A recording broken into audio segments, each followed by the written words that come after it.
Alright, all you dreamers and creamers out there. Turns out there's a lot of bad people in the world. People who commit acts of terror. People who murder in the street. People who rape women in their own beds. People who threaten your safety every waking hour of the day. Well, here at League of Holes, we understand that with all this madness afoot, anyone would find it a struggle to get to sleep at night. So, with this in mind, we've prepared a nice bedtime story to aid you on your own personal quest to Slumber Town. My name is McDerminator, and I'll be your host this fine evening as we read a story simply called Billy and the Scotsman. So without further delay, lay back, get comfortable, close your eyes, and open your mind.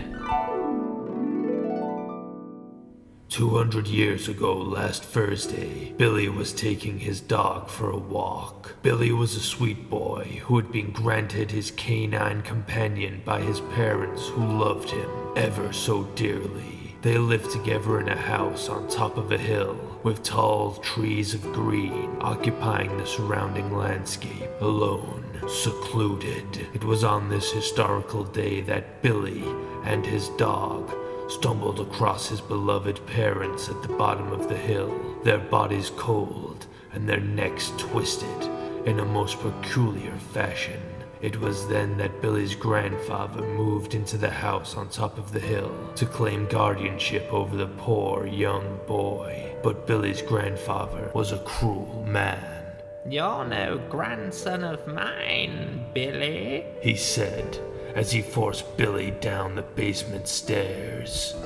"You're no better than a dog. In fact, this will be the new Billy from now on." He picked up Billy's dog and walked back up the stairs, slamming the door behind him. Months went by, and the poor boy shrank away until he was not much more than a skeleton wrapped in skin. Meanwhile, the new Billy was upstairs getting fat on cream cakes and meat pies. So much so, in fact, that one night he fell straight through the floor and crashed into the sleeping boy that lived down below. Billy awoke instantly and couldn't believe his eyes. This creature that had appeared in the night was unrecognizable to him, so huge and threatening. Billy was quick to slay the beast with a sharp stick he often played with, and then the feast could begin. Billy pulled and tore at the skin and fur of the creature, tearing away at the tasty flesh it housed. No more scraps for Billy. He was eating like a king. Then he heard the cries from above and realized what he had done. This was no beast that he was eating. It was his old dog, grandfather's new Billy. Billy had no time to think.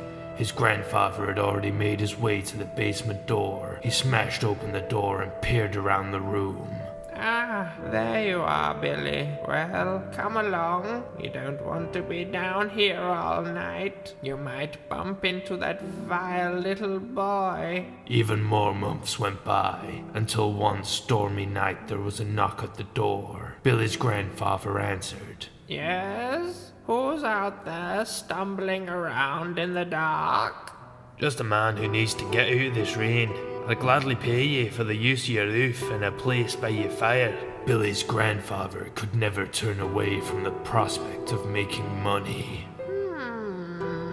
Right this way. Don't mind the dog. He'll stop his whimpering once the storm passes. Isn't that right, little Billy?" The Scotsman looked down, expecting to see a dog. Instead, he saw a small boy, covered in the stinking and decaying skin of an old dog. "That's no dog, that's a boy," the Scotsman exclaimed. Billy's father couldn't believe his ears. Then he realized he couldn't trust his eyes. But it didn't matter anymore. The Scotsman had already made his escape with Billy. Billy was finally free of the perverse lifestyle his grandfather had forced upon him. That wasn't until the next day, when the Scotsman revealed his true nature.